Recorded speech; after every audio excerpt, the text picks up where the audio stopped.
കാര്യത്തിലും ദൈവത്തിൽ സന്തോഷിക്കുവിൻ.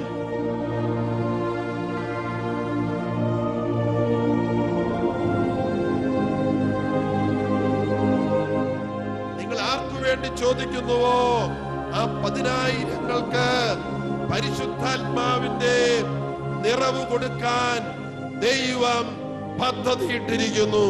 ഹല്ലേലൂയ.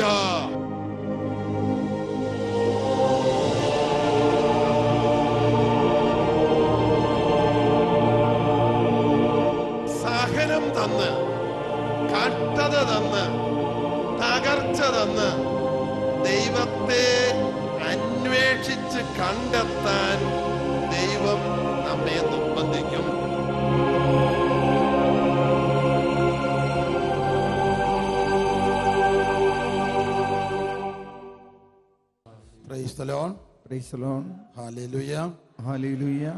ഒരിക്കൽ ബഹുമാനപ്പെട്ട ജോർജ് പനക്കിലച്ചൻ എൻ്റെ മുറിയിൽ വന്ന് എന്നോട് ഇങ്ങനെ ചോദിച്ചു, ഇനി നമ്മൾ ഏത് കാര്യത്തിന് വേണ്ടിയാണ് പ്രാർത്ഥിക്കേണ്ടത്? അപ്പോൾ പരിശുദ്ധാത്മാവിൻ്റെ പ്രവചനം ഞങ്ങളിലേക്ക് വന്നതുകൊണ്ടായിരിക്കണം അന്നിങ്ങനെ ഞാൻ പറഞ്ഞു, ഇപ്പോൾ എല്ലാ ആഴ്ചയിലും ധാരാളം മലയാളികൾ വരുന്നുണ്ടല്ലോ, നമുക്ക് തമിഴ്നാട്ടിന് വേണ്ടി പ്രാർത്ഥിക്കാം. തമിഴ്നാട്ടിലെ ജനം പരിശുദ്ധാത്മാവ് നിറയാൻ വേണ്ടി പ്രാർത്ഥിക്കാം. ഏതാനും മിനിറ്റ് ഞങ്ങൾ അങ്ങനെ തമിഴ്നാട്ടിന് വേണ്ടി പ്രാർത്ഥിച്ചതും 3-ാം ദിവസം തൊട്ട് നമ്മളാരും പ്രത്യേകം ഒന്നും ചെയ്യാതെ തമിഴ് ഭാഷ സംസാരിക്കുന്നവര് ഇവിടെ വരാനും തുടങ്ങി. അപ്പൊ എങ്ങനെയെങ്കിലും തമിഴ് ഭാഷയിൽ ഏതാനും പേരാണ് വന്നതെങ്കിലും അവരെ ധ്യാനിപ്പിക്കാതെ വിടണ്ട എന്ന് കരുതി ധ്യാനം ആരംഭിച്ചു. പിന്നീട് ഇത്രയും കാലമായിട്ട് 10-24 കൊല്ലമായിട്ട് ഇതാ എല്ലാ ആഴ്ചയിലും തമിഴ് ഭാഷയിലുള്ള ധ്യാനം ഇവിടെ അരങ്ങേറുന്നു. ഹല്ലേലൂയ. ഇപ്പോൾ കോയമ്പത്തൂര് ബഹുമാനപ്പെട്ട പയ്യപ്പള്ളിയച്ഛന്റെ നേതൃത്വത്തിൽ ധ്യാന കേന്ദ്രമായി, അതുപോലെ തന്നെ ട്രിച്ചിയിൽ മറ്റൊരു ധ്യാന കേന്ദ്രമായി, അപ്പോൾ തമിഴ്നാട്ടിലേക്കും പിന്നെ അതുപോലെ തന്നെ തമിഴ്നാട് അടുത്ത് ചെന്നൈ അടുത്ത് ധ്യാന കേന്ദ്രമുണ്ട്. അപ്പോൾ ദൈവത്തിൻ്റെ അനന്തമായ പരിപാലനയിൽ തുടർന്ന് ആന്ധ്രാപ്രദേശിലേക്കുള്ള ശുശ്രൂഷ, തെലുങ്കന്മാർക്ക് വേണ്ടിയുള്ള ധ്യാനം, അതിനു മുമ്പ് തന്നെ ഇംഗ്ലീഷ് ഭാഷയിലുള്ള ധ്യാനം, അതിനുശേഷം കൊങ്കണി ഭാഷയിലുള്ള ധ്യാനം, കന്നഡ ഭാഷയിലുള്ള ധ്യാനം, ഹിന്ദിയിലുള്ള ധ്യാനം, അങ്ങനെ 7 ഭാഷകളുടെ ധ്യാനം ഓരോ ആഴ്ചയിലും ഇവിടെ ദൈവം തൻ്റെ ജനത്തെ, തെരഞ്ഞെടുക്കപ്പെട്ട ജനത്തെ കൊണ്ടുവന്ന് നമ്മൾ വചനം പ്രഘോഷിക്കുന്നു. എന്നാൽ 7 ഭാഷയിലുള്ള ഈ ധ്യാനത്തിൻ്റെ എല്ലാം ഒരു പ്രത്യേകത നോക്കിയാൽ ആരാണ് ഇവിടെ വരിക? ഈ ലോകത്തിൻ്റെ സമ്പത്തോ പ്രശസ്തിയോ ബഹുമാനമോ അംഗീകാരമോ ഉള്ളവരല്ല. ആ മേഖലയിൽ അംഗീകാരവും ബഹുമാനവും സമ്പത്തൊക്കെ ഉണ്ടായിരുന്നെങ്കിലും അവർ തകർച്ചയിലേക്ക് വന്നു. പല കാരണത്താൽ അവരുടെ സമ്പത്ത് തകർന്നു തരിപ്പണമാകാൻ ഇടവന്നു, സൽപ്പേര് തകർന്നു തരിപ്പണമാകാൻ ഇടവന്നു, തങ്ങൾക്കുണ്ടായിരുന്നു എന്ന് കരുതിയ ഉത്തമരായ സുഹൃത്തുക്കൾ അവർക്ക് നഷ്ടപ്പെടാൻ ഇടവന്നു, രോഗപീഠകൾ അവരെ അലട്ടാൻ തുടങ്ങി. ഇനി ദൈവം മാത്രം ആശ്രയം എന്ന ഒരവസ്ഥയിലേക്ക് വരുന്നവരാണ് ദരിദ്രർ എന്ന് വിശുദ്ധ ഗ്രന്ഥം വിശേഷിപ്പിക്കുന്നത്. ദരിദ്രർ. അനവിം യാഹ്വേ, യാഹ്വേ മാത്രമേ ഉള്ളൂ, യഹോവ മാത്രമേ ഉള്ളൂ ഞങ്ങൾക്ക് ആശ്രയം എന്ന് കരുതുന്നവരാണ് ദരിദ്രർ. അവർ ദൈവവചനം കേൾക്കാൻ, വചന സന്ദേശം സ്വീകരിക്കാൻ അവരുടെ ഹൃദയം ഒരുക്കപ്പെട്ടിരിക്കും. അങ്ങനെയുള്ളവരാണ് ദൈവത്തെ തേടി വരിക. അവരോട് സുവിശേഷം പ്രഘോഷിക്കാനുള്ള വിളി, വരം കുറെ പേർക്ക് നൽകി അവരെ ഇവിടെ ഒരുക്കി നിർത്തുകയാണ്. ആ വചനം പ്രസംഗിക്കുന്ന എല്ലാവരും തന്നെ ഏതെങ്കിലും കാലത്ത് തകർച്ചകളിലൂടെ കടന്നുപോയി, പ്രലോഭനങ്ങളിലൂടെ തകർന്നുപോയി, പ്രതിസന്ധികളിലൂടെ കടന്നുപോയി, തങ്ങൾക്ക് തങ്ങളിൽ തന്നെ ഒരു നന്മയും സ്വയമേവ ചെയ്യാൻ കഴിവില്ല എന്ന് തിരിച്ചറിഞ്ഞ് യഥാർത്ഥ എളിമയിലേക്കും യഥാർത്ഥ ദാരിദ്ര്യ ചൈതന്യത്തിലേക്കും നിസ്സഹായതാ ബോധത്തിലേക്കും അവർ വരുമ്പോൾ അവർ ദൈവത്തെ അന്വേഷിക്കാൻ തുടങ്ങുന്നു, ദൈവത്തെ തേടി വരുന്നു, ദൈവനാമം വിളിച്ചപേക്ഷിക്കാൻ അവർ തയ്യാറാണ്. അവരുടെ മേൽ പരിശുദ്ധാത്മാവ് എഴുന്നള്ളി വന്ന് ആവസിക്കുവാൻ ദൈവം അവർക്ക് കരുണ കൊടുക്കുന്നു. Hallelujah, hallelujah, hallelujah, hallelujah. അവരുടെ ജീവിതത്തിലെ ശൂന്യതയിലേക്ക് പരിശുദ്ധാത്മാവ് വന്നിറയുന്നു. പരിശുദ്ധാത്മാവിലൂടെ ദൈവസ്നേഹം വന്നു നിറയുന്നു. അപ്പോൾ ഏറ്റവും അത്യന്താപേക്ഷിതമായ ആന്തരിക സൗഖ്യവും മനസമാധാനവും ശാന്തി സമാധാനവും അവർക്ക് ലഭ്യമാകാൻ തുടങ്ങുന്നു. ഈ ലോകം നിലനിൽക്കുന്നതല്ല. ഈ ലോകം ഒരു പരിധി കഴിഞ്ഞാൽ മായ എന്ന വിഭാഗത്തിൽപ്പെടുത്തണം. ലോകാവസാനത്തില് ലോകം മുഴുവൻ അപ്രത്യക്ഷമാകും. ദൈവം മാത്രം നിലനിൽക്കും. ദൈവത്തിന്റെ കൂടെ ജീവിക്കുന്നവരും നിലനിൽക്കും. Price the lord, hallelujah, hallelujah, hallelujah, hallelujah. അങ്ങനെ പരിശുദ്ധാത്മാവ് അനാദി മുതലുള്ള തെരഞ്ഞെടുപ്പിന്റെ പദ്ധതി മൂലം നമ്മളെ ഓരോരുത്തരെയും ഒരുക്കി ആത്മീയ ദാഹം നൽകി നമ്മളെ ഇവിടെ കൊണ്ടുവന്നു. എന്തിനു വേണ്ടി?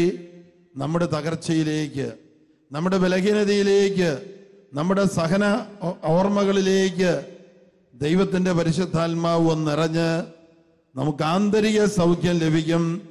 നമ്മുടെ ഹൃദയങ്ങളിൽ പരിശുദ്ധാത്മാവിലൂടെയുള്ള ദൈവസ്നേഹം വന്നു നിറയും. അതോടൊപ്പം ക്ഷമിക്കുന്ന സ്നേഹം നമ്മിൽ നിറയും, കരുണാർദ്ര സ്നേഹം നമ്മിൽ നിറയും, മനസ്സലിവുള്ള സ്നേഹം നമ്മിൽ നിറയും. നമുക്ക് വേണ്ടി എന്നതിനേക്കാൾ ഉപരിയായി നമ്മേക്കാൾ കഷ്ടത അനുഭവിക്കുന്ന അനേകായിരങ്ങൾക്ക് വേണ്ടി മധ്യസ്ഥം വഹിച്ചു പ്രാർത്ഥിക്കാനുള്ള കൃപ നമ്മളിൽ വന്നിറയും. Hallelujah, hallelujah, hallelujah, hallelujah, hallelujah, hallelujah. Hallelujah. ലോകമെമ്പാടും എല്ലാ രാജ്യങ്ങളിലും തകർച്ച അനുഭവിക്കുന്ന, പീഡനം അനുഭവിക്കുന്ന, ദാരിദ്ര്യം അനുഭവിക്കുന്ന, കഷ്ടത അനുഭവിക്കുന്ന, ചെയ്യാത്ത തെറ്റിന് ശിക്ഷ അനുഭവിക്കുന്ന, ജയിലറകളിൽ കഴിയുന്ന ഓരോരുത്തർക്കും വേണ്ടി യേശുവിൻ്റെ മനസ്സലിവോടെ പ്രാർത്ഥിക്കാനുള്ള വരദാനങ്ങൾ നമുക്ക് ലഭിക്കുന്നു. മധ്യസ്ഥ പ്രാർത്ഥന ശുശ്രൂഷ നടത്തുവാനുള്ള കൃപാവരം നമുക്ക് ലഭിക്കുന്നു. Hallelujah, hallelujah, hallelujah, hallelujah, hallelujah, hallelujah, hallelujah. Hallelujah. മാതാപിതാക്കന്മാരിൽ നിന്ന് ജനിക്കുമ്പോൾ ഓരോ ശിശുവും ആദം ഹൗവ ആദ്യ മാതാപിതാക്കന്മാരുടെ പാപം മൂലം കടന്നു വന്ന പാപ അടിമത്തത്തിന്റെ തുടർച്ചയായ ജന്മപാപത്തോടുകൂടിയാണ് നമ്മൾ ജനിക്കുക. ജന്മപാപത്തോടുകൂടി ജനിച്ച് പിറന്നു വീഴുന്ന ശിശുക്കളെ നോക്കി ഈശോ മത്തായിയുടെ സുവിശേഷം 19-ാം അധ്യായം 14-ാം തിരുവചനത്തിൽ പറയുകയാണ്, ശിശുക്കൾ എൻ്റെ അടുക്കൽ വരുവാൻ അനുവദിക്കുക, അവരെ പോലെയുള്ളവരുടേതാണ് സ്വർഗരാജ്യം. മത്തായി 19:14.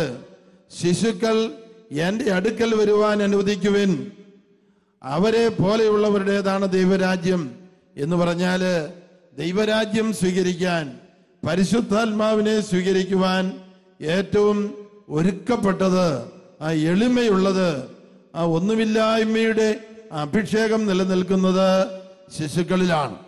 അപ്പൊ അവർക്ക് ശിശു മാമോദീസ കൊടുക്കുവാനുള്ള ക്ഷണമായി ഈ വചനത്തെ വ്യാഖ്യാനിക്കാറുണ്ട്. നമ്മളിൽ ഭൂരിപക്ഷം പേരും ശിശുക്കളായിരുന്നപ്പോൾ ദേവാലയത്തിൽ കൊണ്ടുപോയി തലതൊട്ടപ്പനും തലതൊട്ടമ്മയും നമ്മളെ വഹിച്ച് കൊണ്ടുപോയി പുരോഹിതൻ ശിരസിൽ വെള്ളമൊഴിച്ച് ഒരു പേര് വിളിച്ച് പിതാവിൻ്റെയും പുത്രന്റെയും പരിശുദ്ധാത്മാവിൻ്റെയും നാമത്തിൽ നിന്നെ ഞാൻ ജ്ഞാനസ്നാനപ്പെടുത്തുന്നു, മാമോദീസ മുക്കുന്നു എന്ന് പറഞ്ഞുകൊണ്ട് ജ്ഞാനസ്നാനം എന്ന കൂദാശ നമുക്ക് വേണ്ടി നൽകപ്പെട്ടതാണ്. Hallelujah, hallelujah, hallelujah, hallelujah, hallelujah, hallelujah, hallelujah. Hallelujah. അപ്പോൾ നമ്മുടെ ക്രൈസ്തവ ജീവിതത്തിന്റെ അടിസ്ഥാനം നമ്മൾ ശിശുക്കളായി ഇരുന്നപ്പോൾ സ്വീകരിച്ച ശിശു മാമോദീസായാണ്. കുറേ വർഷങ്ങളിലേക്ക് നമുക്ക് പക്വതയും പ്രായമൊക്കെ വന്ന് സ്വന്തമായിട്ട് കാര്യങ്ങൾ വിലയിരുത്തി യേശു ദൈവമയച്ച ദൈവത്തിന്റെ ഏകപുത്രനാണ്, രക്ഷകനാണ്, നമുക്ക് വേണ്ടി കുരിശിൽ തൂങ്ങി നമ്മുടെ പാപങ്ങൾക്ക് പരിഹാരമായി മരിച്ച് ഉയർത്തവനാണ് എന്നൊന്നും തിരിച്ചറിയുന്നതിന് മുമ്പേ നമ്മുടെ മാതാപിതാക്കന്മാരുടെയും തലതൊട്ടപ്പന്റെയും തലതൊട്ടമ്മയുടെയും വിശ്വാസത്തെ പ്രതി, കത്തോലിക്ക സഭയുടെ വിശ്വാസത്തെ പ്രതി നമുക്ക് ജ്ഞാനസ്നാനം എന്ന കൂദാശ നൽകി. എൻ്റെ ഓർമ്മ 20-23 വയസ്സ് വരെ പ്രത്യേക ദൈവാനുഭവമൊന്നും ഇല്ലാതിരിക്കെ ദൈവത്തിന്റെ തിരുവിഷ്ടത്തിന്റെ വഴികളിലൂടെ ചരിക്കുവാൻ എനിക്ക് കൃപ കിട്ടിയത് ഈ മാമോദീസായിലൂടെയാണ്. 20-ാമത്തെ വയസ്സില് കോളേജ് വിദ്യാഭ്യാസ കാലം സെമിനാരിയിൽ ചേർന്ന് വിൻസെൻഷ്യൻ സമൂഹത്തിൽ ചേർന്ന ശേഷം കോളേജ് വിദ്യാഭ്യാസത്തിലേക്ക് ഞാൻ അയക്കപ്പെട്ടു. പരിശുദ്ധാത്മാവിനാൽ എന്ന് കൂട്ടിച്ചേർത്തുകൊണ്ട് പറയുകയാണ്. എനിക്കങ്ങനെ ആഗ്രഹം ഉണ്ടായിരുന്നില്ല. അപ്പോൾ ഞാൻ ഒരു ദൈവാത്മാവിൻ്റെ പ്രവർത്തനം വഴി കോളേജ് വിദ്യാഭ്യാസത്തിന് അയക്കപ്പെട്ടു. എറണാകുളത്ത് സെൻറ് ആൽബർട്ട്സ് കോളേജിൽ പഠിക്കുന്ന കാലം, അന്ന് വിൻസെൻഷ്യൻ സമൂഹം എറണാകുളത്ത് പച്ചാളത്ത് വിൻസെൻഷ്യൻ ആശ്രമമുണ്ട്. അവിടെ താമസിച്ചാണ് പോകുക. അവിടെ വിൻസെൻഷ്യൻ അച്ഛന്മാരുടെ കൂടെ പ്രാർത്ഥനയിൽ പങ്കുചേരും. സെമിനാരിക്കാരൻ മാത്രമായിരിക്കെ കാലത്ത് ഒരു അരമണിക്കൂർ ധ്യാനം, കുർബാന, എല്ലാം കൂടി 1.5 മണിക്കൂർ സമയം പ്രഭാത പ്രാർത്ഥന, വൈകുന്നേരം അരമണിക്കൂർ ജപമാല, ഇതുകൂടാതെ 2 പ്രാവശ്യം നമസ്കാരം ചൊല്ലുക. അങ്ങനെ മൊത്തം 2.5-2.25 മണിക്കൂർ ഒരു ദിവസം പ്രാർത്ഥനയ്ക്ക് ചെലവഴിക്കുന്ന കാലം. അന്ന് കർത്താവിൻ്റെ ആത്മാവ് എൻ്റെ ഉള്ളിൽ രഹസ്യമായിട്ട് ഒന്ന് മന്ത്രിച്ചു, നിനക്ക് ഈ പ്രാർത്ഥനാ സമയം മതിയാവുകയില്ല, 1 മണിക്കൂർ സമയം കൂടി വ്യക്തിപരമായ പ്രാർത്ഥനയിൽ ചെലവഴിക്കുക. അതെനിക്ക് പെട്ടെന്ന് തോന്നി. വൈകുന്നേരത്തെ ജപമാല 8 മണിക്കാണ്. അതിനു മുമ്പുള്ള സമയത്ത് ആരും പള്ളി കാണില്ല, ചാപ്പലിൽ. ഞാൻ 7 തൊട്ട് 8 വരെ എല്ലാ ദിവസവും മുട്ടിന്മേൽ നിന്ന് കൈകൾ കൂപ്പി 1 മണിക്കൂർ പ്രാർത്ഥനയിൽ ചെലവഴിക്കുമായിരുന്നു. അങ്ങനെ ഇരിക്കെ വളരെ മൃദുലമായ ഒരു സ്നേഹ ശബ്ദം ഞാൻ കേട്ടു. Ask and you shall receive holy spirit. ചോദിക്കുവൻ, നിങ്ങൾക്ക് പരിശുദ്ധാത്മാവിനെ കിട്ടും. ഇതിന്റെ കാര്യം എന്താണെന്ന് മനസ്സിലായില്ല. മാമോദീസായിൽ പരിശുദ്ധാത്മാവിനെ സ്വീകരിച്ചതല്ലേ? സ്ഥൈര്യലേപനത്തിൽ അത് ഉറപ്പിക്കപ്പെടാൻ വേണ്ടി വീണ്ടും അഭിഷേകത്തിന് വേണ്ടി പ്രാർത്ഥിച്ചതല്ലേ? അനേക പ്രാവശ്യം കുമ്പസാരം എന്ന കൂദാശ സ്വീകരിച്ചതല്ലേ? വിശുദ്ധ കുർബാനയിൽ സംബന്ധിച്ച് വിശുദ്ധ കുർബാന കൈക്കൊണ്ടതല്ലേ? ഇനി എന്താണ്? ചോദിക്കുവിൻ, നിങ്ങൾക്ക് കിട്ടും, പരിശുദ്ധാത്മാവിനെ കിട്ടും എന്നതിൻ്റെ അർത്ഥം. ഇതിനിടയ്ക്ക് അങ്ങനെ ചോദ്യം ചെയ്തുകൊണ്ട് പ്രാർത്ഥിക്കുമായിരുന്നു. എന്നാലും വളരെ അധികം പ്രാർത്ഥിക്കാറില്ലായിരുന്നു ഈ വിഷയത്തിൽ. എങ്കിലും എൻ്റെ കോളേജ് വിദ്യാഭ്യാസം കഴിഞ്ഞ് 1 കൊല്ലം കൂടെ സെമിനാരി വിദ്യാഭ്യാസം തുടർന്ന് നൊവിഷ്യേറ്റിൽ ചെന്ന കാലം, a time of intense prayer, വയനാട്ടിൽ മീനങ്ങാടി അടുത്തുള്ള ബാലേശ്വരി വിൻസെൻഷ്യൻ ആശ്രമത്തിലാണ് ഞങ്ങളുടെ നൊവിഷ്യേറ്റ് 1 കൊല്ലത്തേക്കുള്ളത്. 6 മാസം പിന്നിട്ടപ്പോൾ ഒരു പ്രഭാതത്തിൽ എല്ലാ ദിവസവും വിശുദ്ധ കുർബാനയ്ക്ക് മുമ്പ് 1/2 മണിക്കൂർ ധ്യാനമുണ്ട്. ഒരു ധ്യാന പുസ്തകത്തിൽ നിന്ന് വായിച്ചുകൊണ്ട് മുട്ടുകുത്തി നിൽക്കുന്ന അവസരത്തിൽ പെട്ടെന്ന് ഞാൻ കണ്ണടച്ചപ്പോൾ 2 കൈപ്പാട് അകടെ ഒരു പ്രകാശഗോളം കത്തി നിൽക്കുന്നത് ഞാൻ കണ്ടു. ദർശനത്തിലാണ് കാണുക. കത്തിജ്വലിക്കുന്ന ഒരു പ്രകാശഗോളം, പൂർണ്ണ ചന്ദ്രനെ പോലെ മധുരിപ്പിക്കുന്ന പ്രകാശം. സൂര്യന്റെ ചൂടോ താപമോ ഇല്ല. മനോഹരമായ സുഖവും സൗന്ദര്യവും ആനന്ദവും തോന്നിക്കുന്ന അഭിഷേകം പുറപ്പെടുവിക്കുന്ന ഒരു പ്രകാശഗോളം അതെൻ്റെ അടുത്തേക്ക് വരാൻ തുടങ്ങി. വന്ന് എൻ്റെ ശിരസിൻ്റെ മുകളിൽ ആവസിച്ചു, എൻ്റെ ഉള്ളിലേക്ക് കടന്നു. ആദ്യം മനസ്സ് മുഴുവൻ ആ സ്വർഗീയ പ്രകാശത്താലും ആനന്ദത്താലും ദൈവസ്നേഹ അനുഭവത്താലും നിറഞ്ഞു.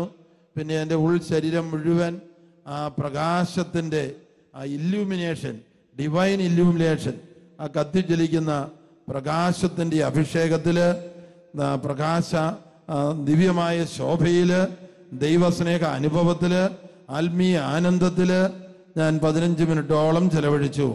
ആ സമയത്ത് 23 വയസ്സുവരെ എൻ്റെ മനസ്സിൻ്റെ ഉള്ളറകളിൽ കുമിഞ്ഞുകൂടിക്കിടന്ന ദുഃഖം, നിരാശ, ആകുലത, ഉത്കണ്ഠ, മുറിവേറ്റ ഓർമ്മകൾ ഇവയെല്ലാം ആ ദൈവസ്നേഹം നിറഞ്ഞ് തുടച്ചു മാറ്റപ്പെടാൻ തുടങ്ങി. എങ്ങോ ആ ദുഃഖത്തിൻ്റെ ഓർമ്മകൾ പോയി മറഞ്ഞു. നിസ്സാര കാര്യത്തിന് വളരെ പെട്ടെന്ന് മുറിവേൽക്കുന്ന തൊട്ടാവാടി സ്വഭാവത്തിൻ്റെ ഉടമയായിരുന്നു ഞാൻ. ആരെങ്കിലും ഒന്ന് കളിയാക്കാൻ പ്ലാൻ ചെയ്യുന്നു എന്ന് തോന്നിയാൽ മതി, എൻ്റെ മനസ്സിൽ മുറിവേറ്റ് കഴിയും. ആ മുറിവ് ദിവസങ്ങളും മാസങ്ങളും ആഴ്ചകളും വർഷങ്ങളും കൊണ്ടു നടക്കുന്ന പ്രകൃതം. അങ്ങനെ എൻ്റെ മനസ്സ് നിറച്ച് മുറിവുകളും അതിൽ നിന്ന് ജനിക്കുന്ന ദേഷ്യവും പകയും എല്ലാം നിറഞ്ഞു നിന്നിരുന്നു. ഈ ദൈവിക പ്രകാശം, അതിന് പിന്നീട് ഞാൻ തിരിച്ചറിഞ്ഞു, ഞാൻ കണ്ടതും എന്നിലേക്ക് വന്നതും ലോകത്തിന്റെ പ്രകാശമായി യേശു തന്നെയാണ്. Price the lord. Hallelujah, hallelujah. ലോകത്തിന്റെ പ്രകാശം ഞാനാകുന്നു എന്ന് അരുളി ചെയ്തവൻ ആണ് എൻ്റെ ഉള്ളിലേക്ക് ഒരു പ്രത്യേക ദൈവാനുഭവം തന്നുകൊണ്ട് കടന്നു വന്നത്. അങ്ങനെ 15 മിനിറ്റ് നേരത്തെ കത്തിജ്വലിച്ചു നിൽക്കുന്ന, എന്നാൽ ദൈവസ്നേഹം പതഞ്ഞു നിറയുന്ന ആ അനുഭവത്തിലൂടെ ഞാൻ കടന്നുപോയി. പെട്ടെന്ന് പ്രകാശഗോളം അതെല്ലാം അപ്രത്യക്ഷമായി.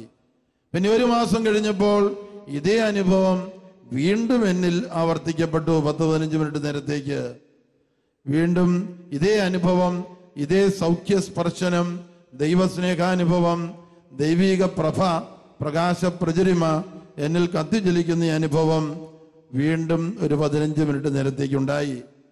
3-ാമത്തെ മാസവും 4-ാമത്തെ മാസവും 5-ാമത്തെ മാസവും 6-ാമത്തെ മാസവും ഇത് ആവർത്തിക്കപ്പെട്ടു. 15 മിനിറ്റ് നേരത്തേക്കായിരിക്കാം. 6 മാസമായപ്പോൾ ഒരു സന്ദേശം, ഒരു ഗാനത്തിൽ പാടിയിരിക്കുന്ന സത്യം എൻ്റെ അനുഭവ യാഥാർത്ഥ്യമായി. ആ പാട്ടിങ്ങനെയാണ്: വൻ പാപഭാരത്താൽ തകർന്നവൻ ഞാൻ, അപരാധ ബോധത്താൽ കുനിഞ്ഞവൻ ഞാൻ, പരൻ യേശു സന്നിധിയിൽ അണഞ്ഞൊരു നാൾ, കരതാരു നീട്ടിയൻ തനുപുണർന്നു, തൻ കരപല്ലവത്തിൽ ഞാൻ അമർന്നു നിന്നു, ഒരു പുത്തൻ സൃഷ്ടിയായി ഞാൻ ചമഞ്ഞു, ഒരു നവ്യ സന്തോഷം മനം നിറഞ്ഞു, അപ്പോൾ പരിപൂർണ സൗഖ്യവും ഞാൻ അണിഞ്ഞു. Praise the lord. ഹല്ലേലൂയ. വൻ പാപഭാരത്താൽ തകർന്നവൻ ഞാൻ. കുറ്റബോധം, പാപഭാരം, പരിഹരിക്കാൻ സാധിക്കാത്ത പ്രശ്നങ്ങളുടെ മനോപീഡ, ഇതെല്ലാം അലട്ടുന്നു. അതിന് പരിഹാരമില്ല. എന്നും മനോദുഃഖം, എന്നും മനോപീഡ, എന്നും പരാതി, എന്നും ആവലാതി, ഒരിക്കലും സന്തോഷമില്ലാത്ത അവസ്ഥ, ഓർത്തോർത്തുള്ള ദുഃഖം, ഇതെല്ലാം തുടച്ചു മാറ്റിക്കൊണ്ട് എന്നെ ഒരു പുതിയ സൃഷ്ടിയായി പരിശുദ്ധാത്മാവ് വേർതിരിച്ചു. Hallelujah, hallelujah. 2 കൊരിന്ത്യർ 5:17. എല്ലാവരും പറഞ്ഞേ, 2 കൊരിന്ത്യർ 5:17. ക്രിസ്തുവിലായിരിക്കുന്ന ഏതൊരാളും ഒരു പുതിയ സൃഷ്ടിയാകുന്നു. പഴയത് കടന്നുപോയി, ഇതാ പുതിയത് വന്നു കഴിഞ്ഞു. ഈശോ ജനിക്കാനുള്ള സമയമായപ്പോൾ റോമാ സാമ്രാജ്യത്തിന്റെ അധിപതി അഗസ്റ്റസ് സീസർ ഒരു കൽപ്പന പുറപ്പെടുവിച്ചു. അദ്ദേഹത്തിന്റെ ആധിപത്യത്തിലുള്ള എല്ലാ ജനതയും അവരവരുടെ പൂർവികരുടെ സ്ഥലത്ത് ചെന്ന് അവരുടെ കാനേഷ്മാരി കണക്കിന് വിധേയപ്പെടണം, അവരുടെ കുടുംബത്തിൻ്റെ ചരിത്രവും ലിസ്റ്റെല്ലാം കൊടുക്കണം എന്ന് കൽപ്പനയായി. അങ്ങനെ യൗസേപ്പും പൂർണ്ണ ഗർഭിണിയായ മറിയവും ദാവീദിന്റെ പട്ടണമായ ബെത്ലഹേമിലേക്ക് പോകേണ്ട വന്നു. ഒരു ദാവീദിന്റെ വംശത്തിൽ ജനിച്ചവരാണ്. എന്തിനാണ് അവിടേക്ക് പോയത്? പ്രവചനം പൂർത്തിയാക്കുവാൻ. എന്ത് പ്രവചനം? യൂദായുടെ നഗരത്തിൽ ബെത്ലഹേമേ, നീ ഒരു ചെറിയ ഗ്രാമമാണെങ്കിലും നീ ഒട്ടും കുറഞ്ഞതല്ല. കാരണം നിന്നിൽ നിന്നാണ് രക്ഷകൻ മിശിഹ പിറക്കാൻ പോകുന്നത്. ആ പ്രവചനം പൂർത്തിയാക്കാൻ വേണ്ടി അഗസ്റ്റസ് സീസറിനെ കൊണ്ട് കൽപ്പന പുറപ്പെടുവിച്ചു. എന്നിട്ടെല്ലാവരും അവരുടെ പൂർവികരുടെ സ്ഥലത്ത് എന്ന് കണക്ക് കൊടുക്കണം. അങ്ങനെയാണ് യോസേപ്പും പൂർണ്ണ ഗർഭിണിയായ മറിയവും കൊണ്ട് അങ്ങോട്ട് പോയത്. പ്രവചനം പൂർത്തിയാക്കണം. നമ്മളെല്ലാവരും ധ്യാനത്തിൽ സംബന്ധിക്കുമ്പോഴും ബൈബിൾ വായിക്കുമ്പോഴും ചില വചനങ്ങൾ നമ്മളെ സ്പർശിക്കും. അത് ദൈവം നമ്മോട് സംസാരിക്കുന്ന വചനമാണ്, സുവിശേഷമാണ്. ഈ വചനങ്ങൾ നഷ്ടപ്പെടാൻ പാടില്ല, കുറിച്ചെടുത്തു കൊള്ളണം. അത് പിന്നീട് ദൈവം പൂർത്തിയാക്കി തരും. യേശുക്രിസ്തുവിനെ കുറിച്ചുള്ള പ്രവചനങ്ങള് പൂർത്തിയാക്കാൻ വേണ്ടി ഇതാ ബെത്ലഹേമിലേക്ക് യൗസേപ്പും മറിയവും പോകുന്നു. ശിശു ജനിച്ച് ഏതാനും നാളുകൾക്കുള്ളിൽ ഹെരോദേസ് ശിശുവിനെ കൊല്ലാൻ ശ്രമിക്കുന്നു. ഈജിപ്തിലേക്ക് ഒളിച്ചോടി പോവുക. മാലാഖ പ്രത്യക്ഷപ്പെട്ടു പറഞ്ഞു, ഈജിപ്തിൽ നിന്ന് എൻ്റെ മകനെ വിളിച്ചു എന്ന ഹോസിയ പ്രവചനം പൂർത്തിയാകണം. ഏതാണ്ട് 8 വർഷത്തോളം ഈജിപ്തിൽ താമസിച്ചു. ഹെരോദോസ് രാജാവ് മരിച്ചെന്ന് കേട്ടപ്പോൾ ഇതാ യോസേപ്പും മറിയവും ബാലനായ യേശുവും കൂടെ തിരിച്ചു വരുന്നു. അപ്പോൾ കേട്ടു, ഹെരോദോസിനേക്കാൾ ദുഷ്ടനായി അർക്കലാവോസ് മകൻ ഭരിക്കുന്നു. പിന്നെ അവർ ഒളിച്ചു മാറി നസ്രസിലേക്ക് മാറി. അവൻ നസറായൻ എന്ന് വിളിക്കപ്പെടും എന്ന പ്രവചനം പൂർത്തിയാകുവാൻ വേണ്ടി യേശുവിന്റെ ജീവിതം മുഴുവൻ വചനത്തിന്റെ പൂർത്തീകരണത്തിന് വേണ്ടിയാണ്. നമ്മുടെ ജീവിതവും എന്തിനു വേണ്ടിയായിരിക്കണം? നമുക്ക് പരിശുദ്ധാത്മാവ് മനസ്സിലാക്കി തന്ന വചനം, ജ്വലിപ്പിച്ചു തന്ന വചനം ഇന്നല്ലെങ്കിൽ നാളെ പൂർത്തിയാക്കി തരും. അതിനുവേണ്ടി വചനം നമ്മളെ സ്പർശിക്കുമ്പോൾ അത് കുറിച്ചെടുക്കണം, അത് ബൈബിളിൽ അടിവരയിട്ട് വെക്കണം. അല്ലെങ്കിൽ മറന്നുപോകും. മറന്നുപോയാൽ എന്ത് സംഭവിക്കും? ആദു ഹവ്വായ്ക്കും പറ്റിയത് പറ്റും.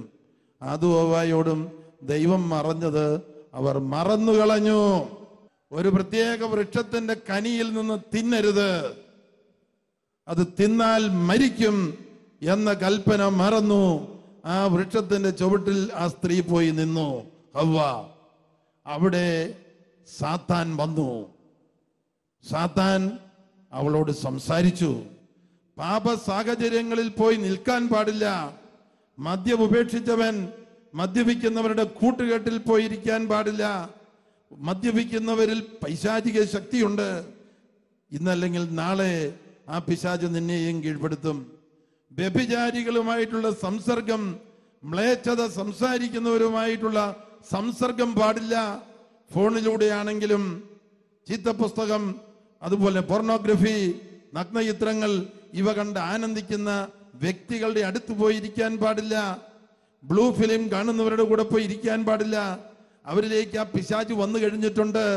ഇന്നല്ലെങ്കിൽ നാളെ നിന്റെ മനസ്സാക്ഷിയെയും ആ വ്യക്തിയിലൂടെ സാത്താൻ ദുർബലപ്പെടുത്തും.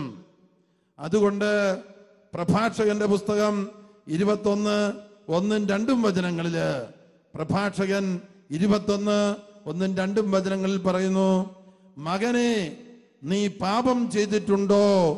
ഇനിമേലിൽ പാപം ചെയ്യരുത്. പഴയ പാപങ്ങളിൽ നിന്ന് മോചനം കിട്ടുവാൻ പ്രാർത്ഥിച്ചു കൊള്ളുക. അടുത്ത വചനം, വിഷപ്പാമ്പിൽ നിന്നെന്ന പോലെ പാപത്തിൽ നിന്ന്, പാപ കൂട്ടുകെട്ടിൽ നിന്ന്, പാപ സാഹചര്യത്തിൽ നിന്ന് ഓടി അകന്നുകൊള്ളുക. വിഷസർപ്പത്തിൽ നിന്നെന്ന പോലെ പാപ കൂട്ടുകെട്ടിൽ നിന്ന്, മലിനമായ കാര്യങ്ങൾ സംസാരിക്കുന്നവരിൽ നിന്ന്, ബ്ലൂ ഫിലിം കാണുകയും കാണിച്ചു കൊടുക്കുകയും ചെയ്യുന്നവരിൽ നിന്ന് ഓടിയകലുക. മറ്റൊരാളുടെ നഗ്നത നോക്കിക്കാണാൻ സാത്താനാണ് പ്രേരിപ്പിക്കുന്നത്. ലോകത്തിലുള്ള എല്ലാ സ്ത്രീയുടെയും പുരുഷന്റെയും നഗ്നത എങ്ങനെ ഇരിക്കുന്നുവെന്ന് ഒറ്റ നിമിഷം കൊണ്ട് ഭാവനയിൽ കാണാനേ ഉള്ളൂ. പിന്നെ എന്തിനാണ് ഈ സിനിമാ വ്യവസായികള് പണമുണ്ടാക്കാൻ വേണ്ടി വസ്ത്രമില്ലാത്ത ചിത്രീകരണങ്ങളെല്ലാം നടത്തുന്നത്? നമ്മൾ എന്തിനു നോക്കിക്കാണണം? അതിന് പ്രേരണ തരുന്നത് സാത്താനാണ്. ആ സാത്താൻ എങ്ങനെയാണ് നമ്മുടെ ഉള്ളിലേക്ക് കയറിയത്? ഏതോ ഒരു പാപത്തിലൂടെ അവൻ നുഴഞ്ഞു കയറി. അങ്ങനെയുള്ള വ്യക്തിയിൽ നിന്ന് പരിശുദ്ധാത്മാവ് പിന്മാറിപ്പോകും. സാത്താൻ ആവസിച്ച വ്യക്തി എപ്പോഴും സാത്താൻ നമ്മുടെ തല സാത്താന്റെ വർക്ക്ഷോപ്പാക്കി മാറ്റും. ദുശ്ചിന്തകൾ കൊണ്ട് നമ്മുടെ മനസ്സിനെ നിറയ്ക്കും. Hallelujah, hallelujah, hallelujah. ദുഷ്പ്രേരണകൾ, ദുഷിച്ച ഭാവനകൾ നമ്മിൽ ഉണർത്തും. അങ്ങനെ ഒന്നിനു പുറകെ ഒന്നായി ആവർത്തിച്ച് പാപപ്രലോഭനങ്ങൾക്ക് നമ്മൾ അടിമപ്പെട്ടുകൊണ്ടിരിക്കും. ഏതോ ഒരു പാപത്തിലൂടെ നുഴഞ്ഞു കയറിയ സാത്താനാണിത്.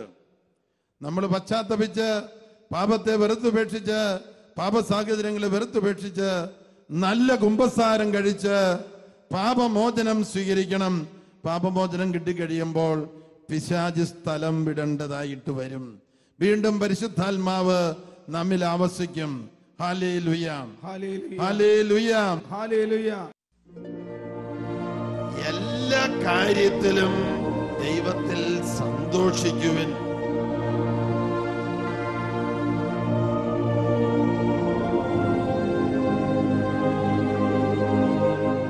നിങ്ങൾ ആർക്കു വേണ്ടി ചോദിക്കുന്നുവോ ആ 10,000-ങ്ങൾക്ക് പരിശുദ്ധാത്മാവിന്റെ നിറവ് കൊടുക്കാൻ ദൈവം പദ്ധതിയിട്ടിരിക്കുന്നു. ഹല്ലേലൂയ.